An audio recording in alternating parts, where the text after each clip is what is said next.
Hello everyone, welcome back once again.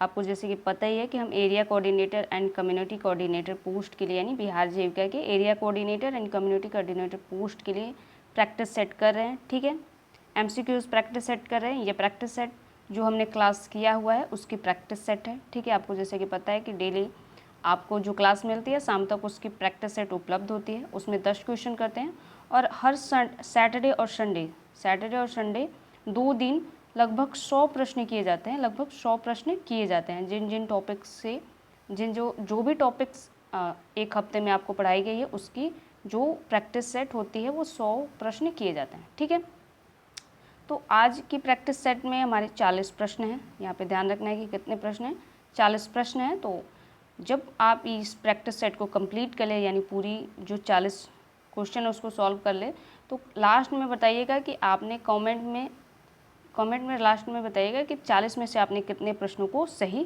किया है। ठीक है, तो चलिए स्टार्ट करते हैं। पहला प्रश्न है कि IGNWPS ये क्या है? तो इंदिरा गांधी राष्ट्रीय विधवा अवस्था पेंशन योजना है। ठीक है, तो अगर आपने क्लास अटेंड किया है तो इसका आपको मतलब पता होगा कि क्या है ये। ठीक है, तो फिर भी मैं बताते हुए चलूँगी। तो IGNWPS के तहत विधवाओं के लिए जो वुमेन्स है यानी जो विडोज़ हैं उनके लिए न्यूनतम आयु क्या रखी गई है? ठीक है, तो विधवाओं के लिए जो न्यूनतम आयु क्या थी राष्ट्रीय इंदिरा गांधी विधवा अवस्था पेंशन योजना के तहत? ठीक है, तो पहला है 18 वर्ष, दूसरा है 40 वर्ष, तीसरा है 50 वर्ष और चौथा है 60 वर्ष। तो आपको पता है कि जो इंदिरा गांधी राष्ट्रीय विधवा अवस्था पेंशन योजना है उसके लिए जो न्यूनतम आयु थी ऑप्शन नंबर बी होगा 40 वर्ष रखी गई थी। ठीक है, तो 40 वर्ष रखी गई थी, इसका ऑप्शन नंबर बी इसका राइट जवाब होगा। ठीक है, यहाँ पे इसका राइट जवाब दिया हुआ है। Correct answer option number B है 40 वर्ष।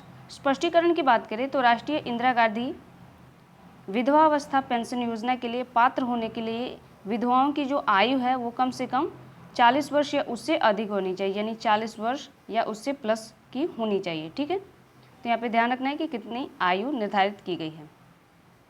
उसके बाद कह रहा है कि IGNDPS यानी ये विकलांगता यानी दिव्यांग व्यक्तियों के लिए है। राष्ट्रीय इंदिरा गांधी राष्ट्रीय दिव्यांग पेंशन योजना है ये। ठीक है, इसके तहत दिव्यांग व्यक्ति के लिए न्यूनतम आयु का निर्धारण क्या किया गया?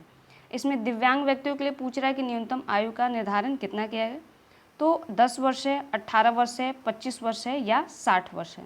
तो आपको पता है कि जो इंदिरा गांधी राष्ट्रीय दिव्यांग पेंशन योजना है, ठीक है, इसके तहत जो न्यूनतम आयु का निर्धारण किया गया है वो है 18 वर्ष। ठीक है, तो ऑप्शन नंबर बी इसका राइट जवाब होगा।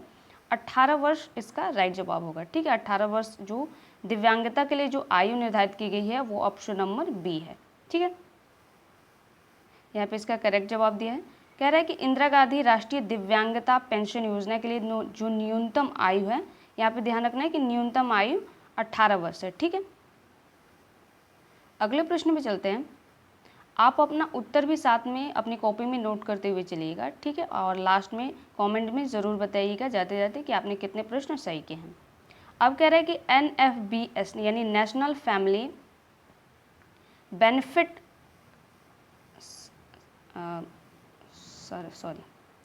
जो नेशनल फैमिली बेनिफिट जो योजना है यानी राष्ट्रीय परिवार लाभ योजना है, जो इसके तहत परिवार के प्राथमिक रोटी कमाने वाले की मृत्यु किस आयु सीमा में हो जानी चाहिए? ठीक है, यानी किस आयु वर्ग के जो प्राथमिक रोटी कमाने वाला व्यक्ति अगर उसकी मृत्यु हो जाती है तो किस आयु वर्ग का वो व्यक्ति होना चाहिए? तो 18 से 59 वर्ष, 18 से 65 वर्ष, 21 से 60 वर्ष और कोई आयु की सीमा नहीं है। तो आपको पता है कि जो कमाने वाला व्यक्ति होता है उसकी जो आयु निर्धारित की गई है NFBS के तहत यानी राष्ट्रीय परिवार लाभ योजना के तहत वो निर्धारित की गई है 18 से 59 वर्ष। ठीक है, 59 वर्ष यानी ऑप्शन नंबर ए इसका राइट जवाब होगा, क्योंकि इसी एज में लोग क्या करते हैं, आप क्या कर सकते हैं कि काम कर सकते हैं। ठीक है, इसके बाद आपकी पेंशन योजना स्टार्ट हो जाती है। 60 के बाद आपको वृद्ध माना जाता है, यानी जिनकी एज जो है 60 वर्ष हो चुकी है वो वृद्ध कहलाने लगते हैं, यानी बूढ़े की कैटेगरी में आ जाते हैं। तो जो इसका राइट जवाब होगा ऑप्शन नंबर बी होगा, 18 से लेकर 59 वर्ष की आयु के व्यक्ति। ठीक है, यहाँ पे करेक्ट जवाब दिया। इस योजना के तहत वित्तीय सहायता प्राप्त करने के लिए प्राथमिक रोटी कमाने वाले की मृत्यु जो है 18 से 59 वर्ष की आयु के बीच हो जानी चाहिए। आपको पता है कि इस योजना के तहत क्या किया जाता है, अगर जो परिवार में मुख्य कमाऊ व्यक्ति है अगर उसकी मृत्यु हो जाती है तो इस योजना के तहत यानी राष्ट्रीय परिवार लाभ योजना के तहत उस परिवार को तत्काल 20,000 की धनराशि प्रदान की जाती है, ठीक है, ताकि वो अपनी आर्थिक स्थिति में सुधार कर सके और अपने सामान्य जीवन में लौट सके, ठीक है। तो इसके लिए 20,000 की धनराशि प्रदान की जाती है। अगला कह रहा है कि NSAP यानी राष्ट्रीय परिवार लाभ योजना जो है, यह है राष्ट्रीय सामाजिक सहायता कार्यक्रम, ठीक है। राष्ट्रीय सामाजिक सहायता कार्यक्रम किस संवैधानिक सिद्धांत को पूरा करने के लिए एक महत्वपूर्ण कदम है? तो ये है नेशनल यानी राष्ट्रीय सामाजिक सहायता कार्यक्रम है। ये कह रहा है कि किस संवैधानिक सिद्धांत को पूरा करने के लिए एक महत्वपूर्ण कदम है, यानी संवैधानिक क्या है? तो पहला समानता का अधिकार आर्टिकल 40, स्वतंत्रता का अधिकार अनुच्छेद 19 और राज्य के नीति निर्देशक सिद्धांत अनुच्छेद 41 और संवैधानिक उपचारों का अधिकार आर्टिकल 32, ठीक है।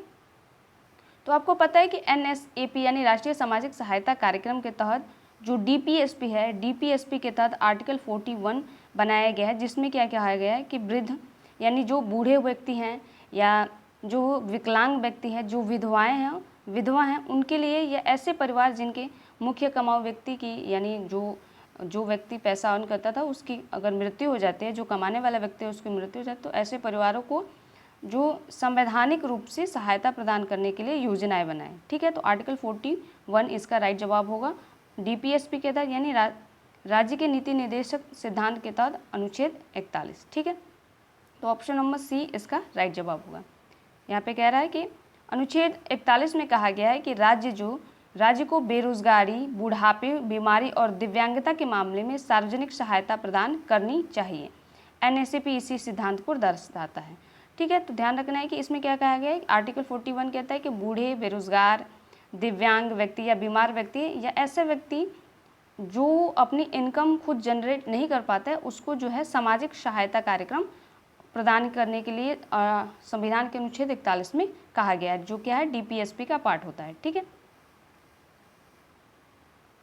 अगले प्रश्न पे चले तो NSAP यानी राष्ट्रीय सामाजिक सहायता कार्यक्रम के तहत लाभार्थियों की पहचान के लिए किस मानदंड का उपयोग किया जाता है, यानी इसके तहत जो लाभार्थियों का चयन किया जाता है उसका मानदंड क्या होता है? तो आपको पता है कि इसके जो मानदंड होते हैं वो इसकी जो 5 उपयोजनाएं हैं उसके तहत एक क्राइटेरिया निर्धारित किया गया है। तो पहला क्या है, ऑप्शन कह रहा है कि शैक्षणिक योग्यता है, दूसरा है गरीबी रेखा से नीचे यानी BPL की स्थिति, तीसरा है आयकर भुगतान की स्थिति और चौथा है आवास का प्रकार, ठीक है। तो जो इसका राइट जवाब होगा NSAP के यानी राष्ट्रीय सामाजिक सहायता कार्यक्रम के तहत जो मानदंड तैयार किया जाता है वो BPL यानी गरीबी रेखा से की स्थिति के तहत तैयार किया जाता है। BPL जो है क्राइटेरिया कौन सेलेक्ट करता है, तो केंद्र सरकार तय करती है, यानी सेंट्रल गवर्नमेंट बताती है कि किस परिवार को गरीबी रेखा से नीचे माना जाएगा और किन को इसके तहत पात्र यानी किन व्यक्तियों को इन योजनाओं के तहत लाभ मिलेगा।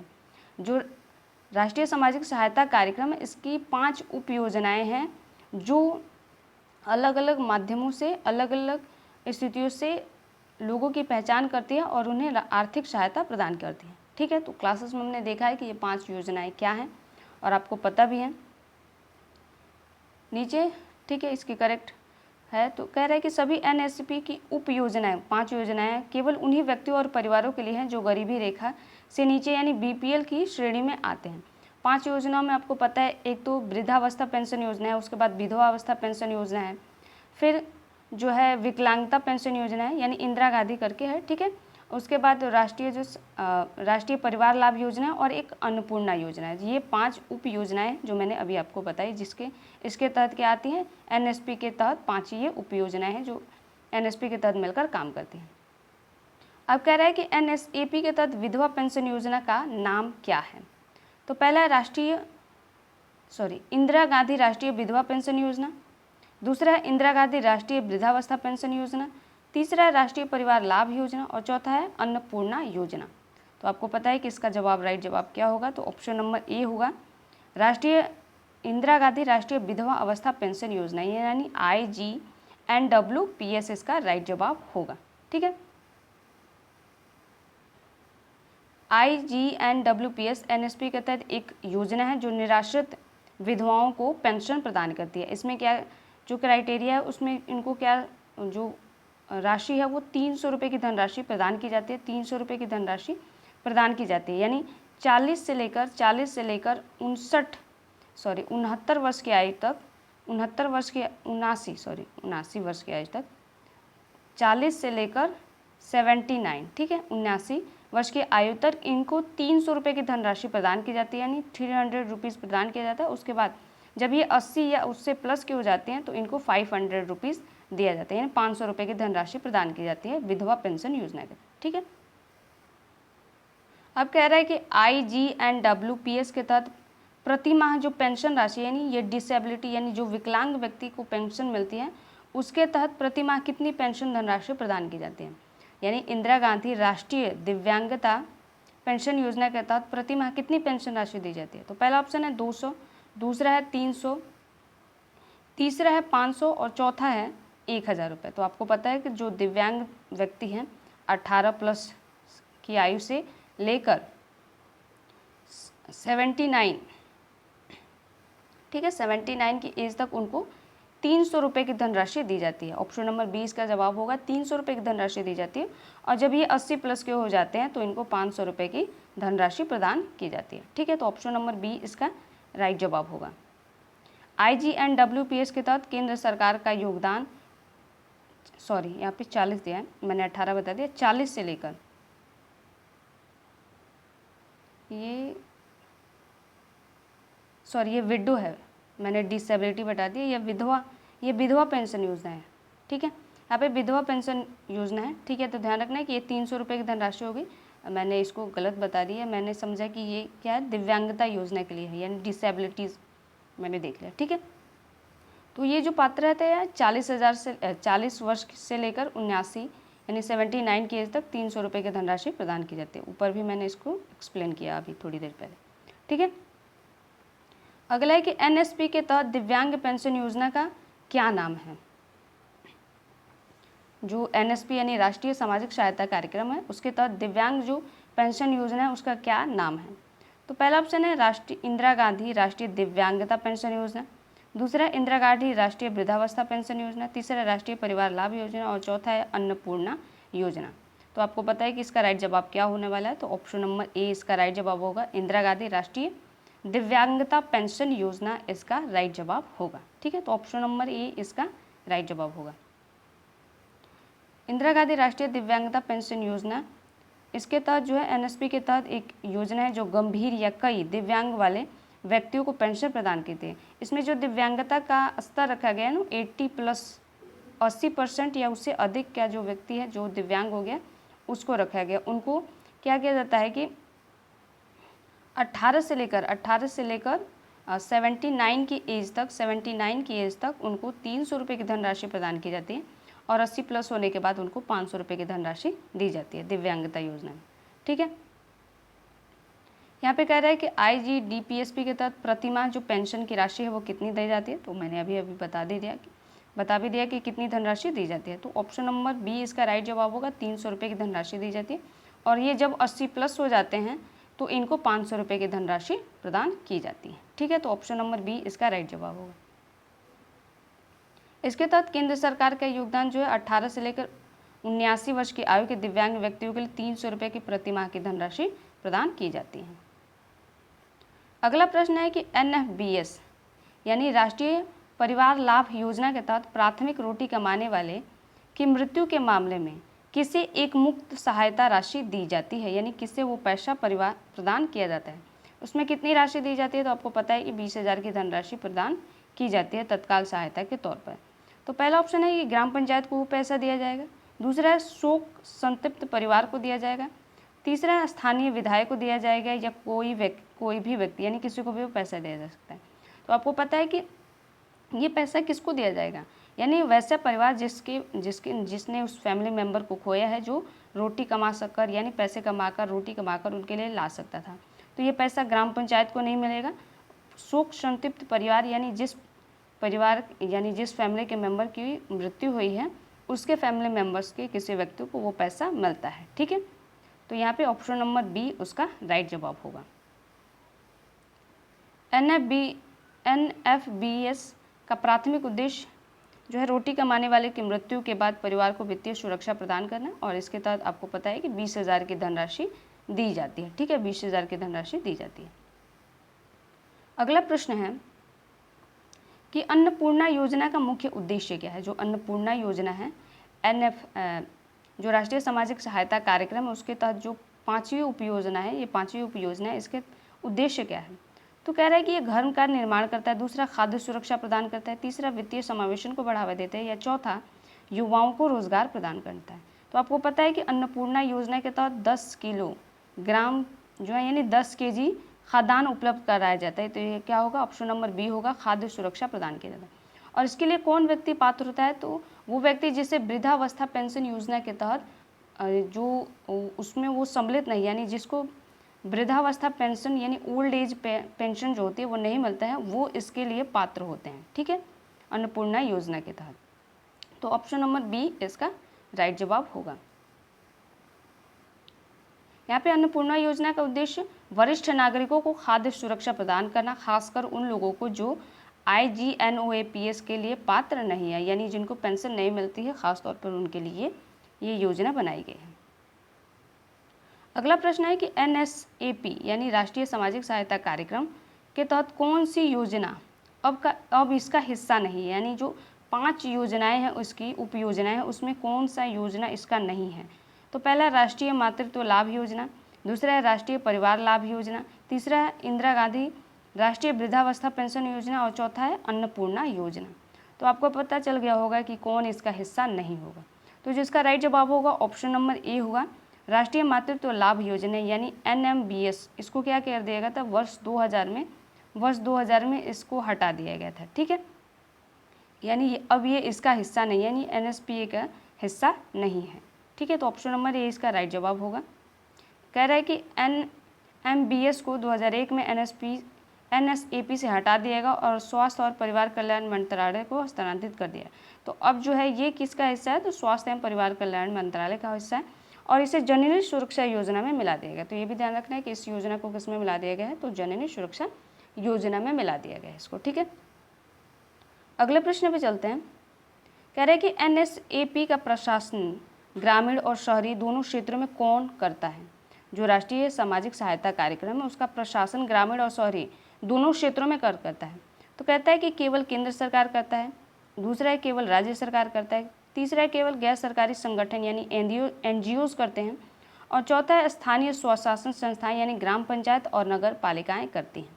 ठीक है, तो आपको पता है कि NSAP के तहत जो प्रशासन ग्रामीण और शहरी दोनों क्षेत्रों में तो वो कौन करता है, तो वहाँ की जो स्थानीय स्वशासन संस्थाएं होती हैं, यानी ग्राम पंचायत की जो स्थानीय स्वशासन होंगी और नगर पालिका की जो स्थानीय स्वशासन संस्थाएं होंगी, वो इसके प्रशासन का काम करती हैं। तो ऑप्शन नंबर डी इसका राइट जवाब होगा। ठीक है,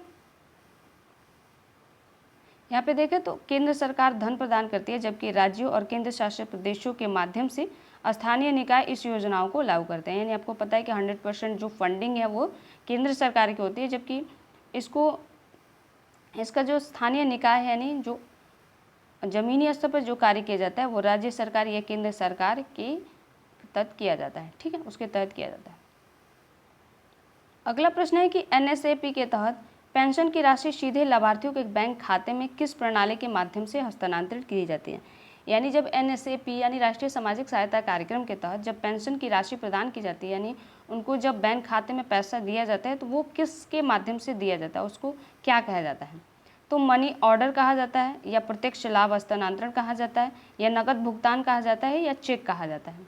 ठीक है, तो आपको पता है कि जो पेंशन की राशि लाभार्थियों को सीधे बैंक खाते में आते हैं उसे क्या कहा जाता है, प्रत्यक्ष लाभ हस्तांतरण यानी DBT यानी डायरेक्ट बेनिफिट ट्रांसफ़र कहा जाता है इसको। ठीक है, तो ऑप्शन नंबर जो बी होगा इसका राइट जवाब होगा ऑप्शन नंबर बी। ठीक है, यहाँ पे कह रहे हैं कि DBT प्रणाली यह सुनिश्चित करती है कि लाभार्थियों को बिना किसी बिचौलिए के सीधे उनके बैंक खाते में पेंशन मिले। ठीक है, अगला प्रश्न है कि IGNOAPS के तहत यानी जो वृद्धावस्था पेंशन योजना है उसके तहत 60 से लेकर 79 की आयु के लाभार्थियों के लिए प्रति माह जो पेंशन की राशि है वो कितनी है। ठीक है, तो पहला ऑप्शन है कि 200 रुपये है, दूसरा है 300 है, तीसरा है 500 है और चौथा है 100 रुपये। तो आपको पता है कि इनकी जो पेंशन की राशि है वो कितनी है। तो इसका जो राइट जवाब होगा ऑप्शन नंबर ए, इसका राइट जवाब होगा 200 रुपये। 60 से लेकर 79 वर्ष की आयु तक इनको 200 रुपये दिया जाता है और जब 80 प्लस के हो जाते हैं, 80 या 80 प्लस के, तो अब इनको 500 रुपये की धनराशि प्रदान की जाती है। ठीक है, ये ओल्ड पेंशन योजना के तहत है।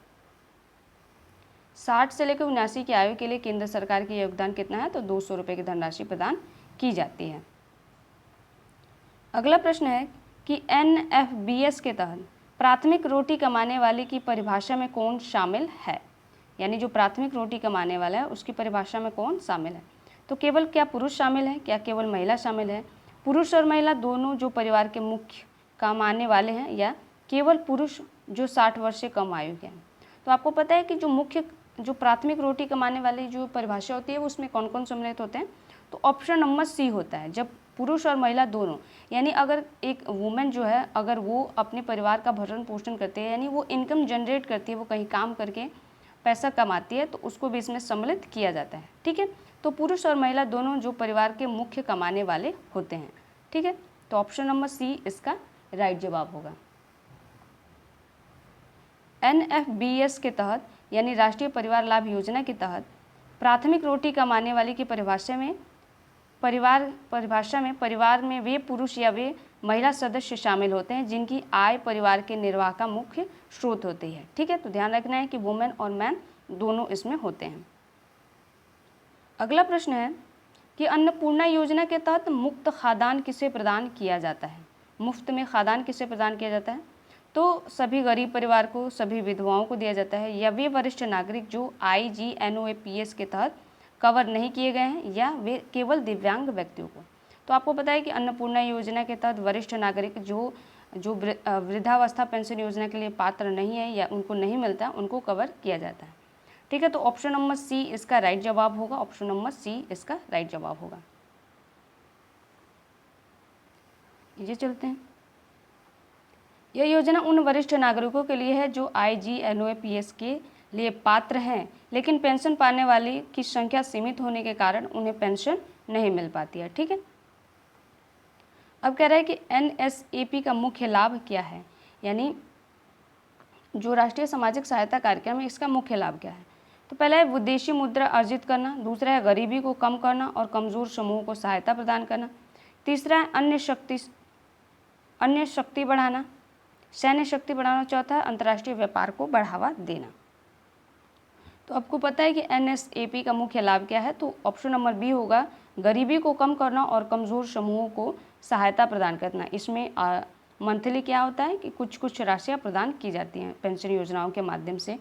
ठीक है, तो NSAP का मुख्य उद्देश्य कमज़ोर आबादी को वित्तीय सहायता प्रदान करके क्या करना है, गरीबी को कम करना है। अब बात करें कि NSAP के तहत जो निराश्रित यानी डिस्टिट्यूट शब्द का अर्थ क्या है। निराश्रित आपको पता है कि जो किसी पर निर्भर होते हैं। ठीक है, निराश्रित एक आश्रित होते हैं और एक निराश्रित होते हैं, यानी जो किसी पर निर्भर नहीं होते हैं, यानी उनका जो आगे पीछे कोई नहीं होता है, इस तरह का जो शब्द यूज़ किया जाता है।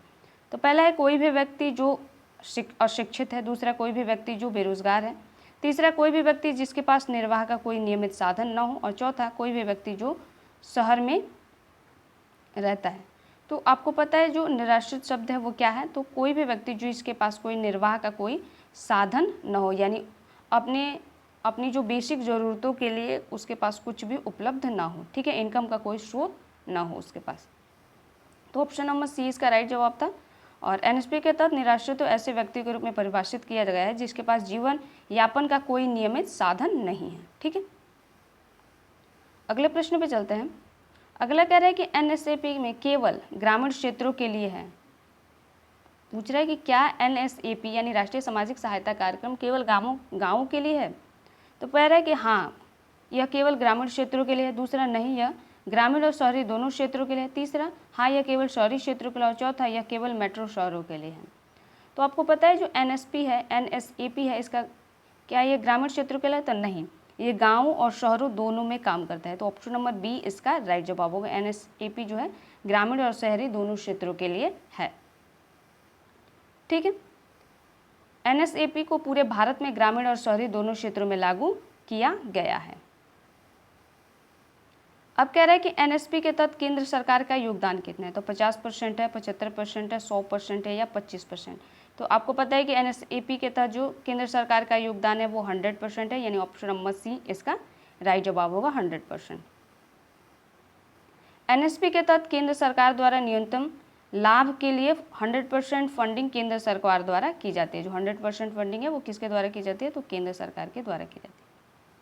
दूसरा है IGNWPS यानी विडोज के लिए जो विधवा पेंशन है, विधवाओं को किस आयु तक पेंशन मिलती है, तो जीवन भर मिलता है, या जब तक पुनर्विवाह नहीं कर लेती हैं तब तक मिलता है, या जब तक उनके बच्चे 18 वर्ष के नहीं हो जाते तब तक मिलता है, या जब तक वो 80 वर्ष की नहीं हो जाती हैं तब तक मिलता है। तो आपको पता है कि इसका जो राइट जवाब होगा ऑप्शन नंबर डी होगा। जब तक वे 80 वर्ष के नहीं हो जाते हैं तब तक उनको पेंशन की जो राशि है 300 रुपये प्रति माह मिलते हैं, और 80 के बाद जो होती है 500 रुपये प्रदान की जाती है। तो विधवाओं को 40 से लेकर 79 वर्ष की आयु तक पेंशन मिलती है, जिसके बाद वो IGOAPS के लिए पात्र हो जाती हैं। अगला प्रश्न कह रहा है कि क्या NSAP में सामाजिक लेखा परीक्षण यानी सोशल ऑडिटिंग का प्रावधान है, तो पहला ऑप्शन है हाँ, दूसरा है बी नहीं, तीसरा है कुछ राज्यों में है, और चौथा है सरकार पर निर्भर। तो आपको पता है कि कोई भी कार्यक्रम हो उसमें जो सोशल ऑडिट का प्रावधान किया जाता है पारदर्शिता को बढ़ावा देने के लिए, तो इसका जो राइट जवाब होगा ऑप्शन नंबर ए होगा, हाँ इसमें सोशल ऑडिट है। ठीक है, NSAP में पारदर्शिता और जवाबदेहिता सुनिश्चित करने के लिए सामाजिक लेखा परीक्षण का प्रावधान किया गया है। ठीक है, अगले प्रश्न पे चलते हैं। कह रहे हैं कि NFBS यानी राष्ट्रीय परिवार लाभ योजना प्राथमिक रोटी कमाने वाले की मृत्यु पर दी जाने वाली राशि का भुगतान किसे किया जाता है, यानी किसे पैसा दिया जाता है, तो मृत व्यक्ति के बच्चों को दिया जाएगा, ग्राम पंचायत के प्रमुख को दिया जाएगा, या एक सरकारी अधिकारी को दिया जाएगी, या परिवार के किसी जीवित सदस्य को दिया जाएगा। तो आप बताइए कि इसका जो राइट जवाब क्या होगा, तो इसका जो राइट जवाब होगा ऑप्शन नंबर डी होगा, परिवार के जीवित सदस्यों को दिया जाएगा। जो धनराशि है वो परिवार के जीवित सदस्यों को दिया जाएगा। आप सोचेंगे कि मृत के जो व्यक्ति के बच्चों को क्यों नहीं दिया जाएगा, तो हो सकता है कि उनके जो बच्चे हो वो बहुत उनकी एज कम हो, 5 साल 10 साल के हो या 1 साल के हो, तो उसलिए जो राशि है वो उसके परिवार को जो जीवित सदस्य यानी उसकी वाइफ को दिया जा सकता है, या उसके फैमिली मेम्बर में जो भी है हस्बैंड या वाइफ उसको दिया जाएगा। इसको सहायता राशि परिवार के उस सदस्य को दी जाती है जो आवेदन करता है और जीवित है। ठीक है,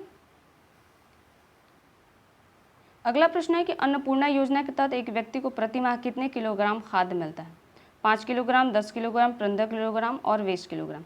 तो आपको पता है कि अन्नपूर्णा योजना के तहत 10 किलोग्राम की धनराशि मिलती है। इसको कई बार रिपीट कर चुके हैं हम लोग। ठीक है, तो ऑप्शन नंबर बी इसका राइट जवाब होगा। 10 किलो इसमें गेहूँ और चावल दोनों सम्मिलित होते हैं, इसको ध्यान रखना है।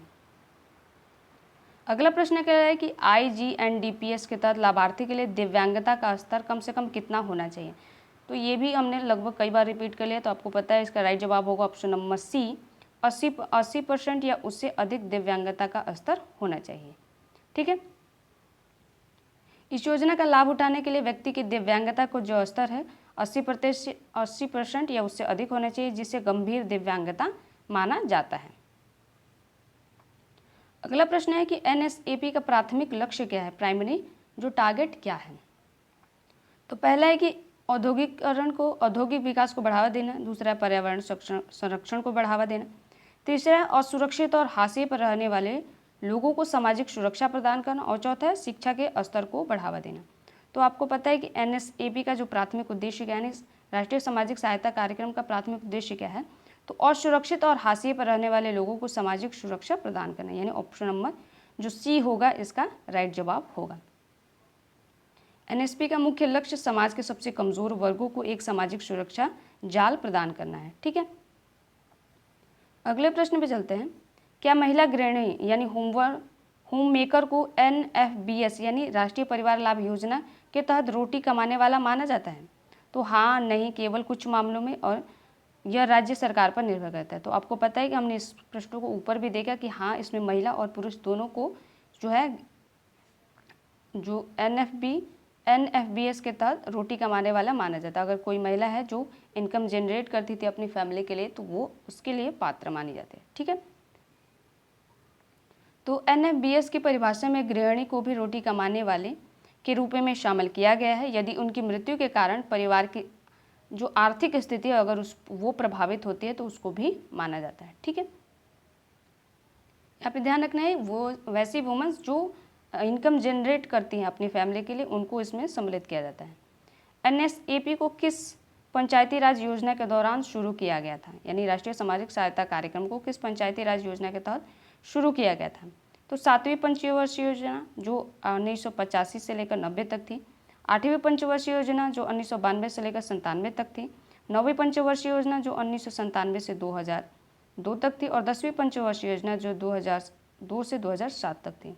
तो आपको पता है कि NSP कब आया था? तो 15 अगस्त 1995 को आया था। ठीक है, 1995 को आया था। तो ये किसके बीच में है? तो 8वीं पंचवर्षीय योजना के बीच में है। ठीक है, तो ऑप्शन नंबर बी इसका राइट जवाब होगा, 8वीं पंचवर्षीय योजना। ठीक है, कह रहे हैं कि NSP को 15 अगस्त 1995 को शुरू किया गया था जो 8वीं पंचवर्षीय योजना के अंतर्गत था। अगला कह रहा है कि NSP में कौन सी उप योजनाएं पेंशन योजनाएं हैं जो पेंशन प्रदान करती है, पेंशन की जो धनराशि प्रदान की जाती है वो कौन सी योजना है? 3 उप योजनाएं है इसकी जो पेंशन प्रदान करती है, आपको पता है। तो जो इसका राइट जवाब होगा ऑप्शन नंबर बी होगा, इंदिरा गांधी राष्ट्रीय पेंशन योजना और विधवा पेंशन योजना और विकलांगता योजना, ये तीनों जो पेंशन योजनाएं हैं ऑप्शन नंबर बी इसका राइट जवाब होगा। ठीक है, ये कई बार रिपीट भी हो चुका है तो इसलिए मैंने इसका आंसर पहले ही बता दिया। तो ये जो योजना है मासिक पेंशन प्रदान करती है। आपको पता है कि जो वृद्धावस्था पेंशन योजना है उसमें 200 की धनराशि प्रदान की जाती है और जब जो मेंबर होता है 80 प्लस का हो जाता है तो उसको 500 रुपये की धनराशि प्रदान की जाती है। और बाकी दोनों में जो विधवावस्था पेंशन है और जो दिव्यांगता पेंशन योजना है स्टार्टिंग में वो 300 रुपये होता है और जब 80 प्लस के हो जाते हैं तो 500 रुपये की धनराशि प्रदान की जाती है। ठीक है, और जो व्यक्ति अन्नपूर्णा यानी जिनको क्या किया जाता है कि जो वृद्धावस्था पेंशन जिनको नहीं मिलता है उनको खाद्यान्न आपूर्ति यानी 10 kg अन्नपूर्णा योजना के तहत खाद्य प्रदान किया जाता है। कह रहे कि अन्नपूर्णा योजना किस वर्ष शुरू किया गया था? वर्ष 1995 में, 2000 में, 2001 में या 2005 में? ठीक है, तो आपको पता है कि जो अन्नपूर्णा योजना थी वो वर्ष 2000 में स्टार्ट की गई थी। ठीक है, 1 अप्रैल 2000 को शुरू किया गया था। ठीक है, तो अन्नपूर्णा योजना 1 अप्रैल 2000 को शुरू की गई थी। अगला प्रश्न है कि NFBS के तहत यानी राष्ट्रीय परिवार लाभ योजना के तहत हाउस होल्ड यानी परिवार में कौन कौन शामिल होता है, यानी फैमिली में किसको किसको सम्मिलित किया जाता है? तो पहला है केवल जीवन साथी और बच्चे, केवल आश्रित माता पिता या जीवन साथी नाबालिग बच्चे, अविवाहित बेटियां और आश्रित माता पिता, और चौथा है कि केवल पति पत्नी। तो जो हाउस होल्ड यानी परिवार की जो परिभाषा है NFBS के तहत उसमें ऑप्शन नंबर सी होगा, जीवन साथी, नाबालिग बच्चे या अविवाहित बेटियां और आश्रित माता पिता, इन सबको क्या किया जाता है? परिवार में सम्मिलित किया जाता है। ठीक है, तो ऑप्शन नंबर सी जो है इसका राइट जवाब होगा। NFBS के तहत परिवार की परिभाषा में ये सभी शामिल होते हैं बशर्ते मृत व्यक्ति पर आश्रित हों, यानी ये व्यक्ति सभी क्या होना, मृत व्यक्ति पर आश्रित होने चाहिए तभी इनको उसमें सम्मिलित यानी फैमिली की परिभाषा में उसमें सम्मिलित किया जाएगा। अगला प्रश्न है कि NSAP के तहत लाभों को वितरित करने के लिए किस तंत्र का उपयोग किया जाता है, यानी जो लाभ वितरित किया जाता है, पैसा वितरित किया जाता है वो किस माध्यम से दिया जाता है? तो ई-वॉलेट के माध्यम से, क्रेडिट कार्ड के माध्यम से, प्रत्यक्ष लाभ हस्तांतरण के माध्यम से या सरकारी बॉन्ड के माध्यम से? तो आपको पता है कि जो इसके तहत लाभ वितरित किया जाता है वो ऑप्शन नंबर सी यानी DBT डायरेक्ट बेनिफिट ट्रांसफ़र के माध्यम से यानी प्रत्यक्ष लाभ हस्तांतरण के माध्यम से प्रदान किया जाता है। तो ऑप्शन नंबर सी इसका राइट जवाब होगा। DBT प्रणाली पारदर्शिता सुनिश्चित करने और भ्रष्टाचार को रोकने के लिए उपयोग की जाती है, इसलिए इस पद्धति को अपनाया जाता है। ठीक है, इसके माध्यम से क्या होगा, जो भी फंडिंग या पैसे होंगे डायरेक्ट जो लाभार्थी होगा उसके खाते, बैंक खाते या जो होता है कि ये एक और खाता होता है ना, ये जो क्या बोलते हैं, सॉरी याद नहीं आ रहा मेरे को, वो जहाँ से पोस्ट ऑफिस जो खाता होता है उसके माध्यम से दी जाती है। ठीक है, अब कह रहे हैं कि NSAP किस तरह की सहायता प्रदान करता है? तो कानूनी सहायता देता है, चिकित्सा की सहायता मिलती है, रोजगार की सहायता मिलती है या वित्तीय सहायता मिलती है? तो आपको पता है कि राष्ट्रीय सामाजिक सहायता कार्यक्रम के तहत किस प्रकार की सहायता दी जाती है, तो वित्तीय सहायता, क्योंकि इसमें पेंशन योजना है, ये इसमें पेंशन योजना है तो इसमें पेंशन प्रदान की जाती है, तो वित्तीय सहायता प्रदान करती है। तो ऑप्शन नंबर डी जो है इसका राइट जवाब होगा। एनएसएपी के तहत सभी उपयोजनाएं वित्तीय लाभ प्रदान करती हैं, चाहे वे पेंशन के रूप में हो या एक मुफ्त भुगतान के रूप में हो। ठीक है, अगला प्रश्न है कि एनएफबीएस का उद्देश्य क्या है। तो पहला है ग्रामीण क्षेत्रों में रोजगार को सृजन करना, दूसरा है विधवाओं के पुनर्विवाह को बढ़ावा देना, प्राथमिक रोटी कमाने वाले की मृत्यु या पर परिवार को वित्तीय सुरक्षा प्रदान करना और बच्चों को शिक्षा प्रदान करना। तो आपको पता है कि राष्ट्रीय जो परिवार लाभ योजना है वो क्या है, तो इसका उद्देश्य क्या है, तो प्राथमिक रोटी कमाने वाले व्यक्ति की मृत्यु पर उन्हें वित्तीय सुरक्षा प्रदान की जाती है, यानी 20,000 की धनराशि उन्हें प्रदान की जाती है अगर वो इसके तहत अप्लाई करते हैं। तो एनएफबीएस का उद्देश्य प्राथमिक रोटी कमाने वाले की आकस्मिक मृत्यु के कारण परिवार को आए अचानक वित्तीय संकट से बचाने के लिए उनको जो 20,000 की धनराशि प्रदान की जाती है। ठीक है, अगला प्रश्न है कि अन्नपूर्णा योजना के तहत किन खाद्यान्नों का वितरण किया जाता है।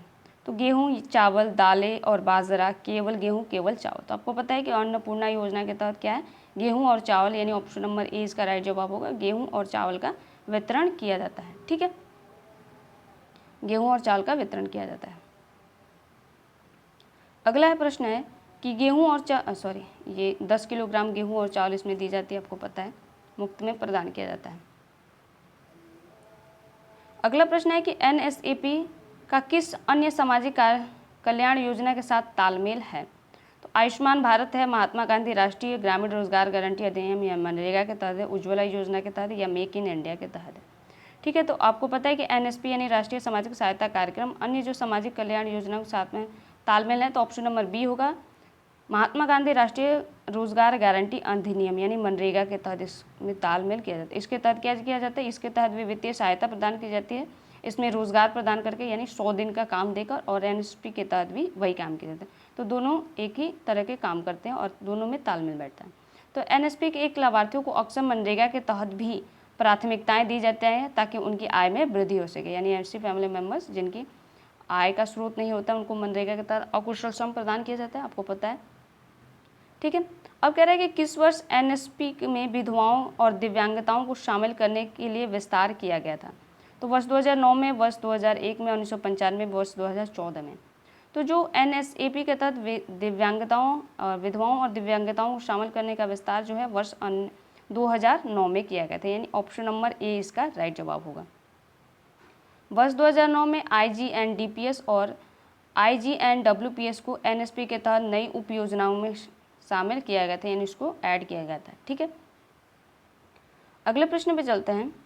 तो अगला कह रहा है कि एनएसपी के तहत गरीबी रेखा से नीचे का मानदंड किसके द्वारा निर्धारित किया जाता है। जो एनएसपी का मानदंड है वो किसके द्वारा निर्धारित किया जाता है। तो राज्य सरकार के द्वारा, स्थानीय पंचायतों द्वारा, विश्व बैंक द्वारा या भारत सरकार द्वारा।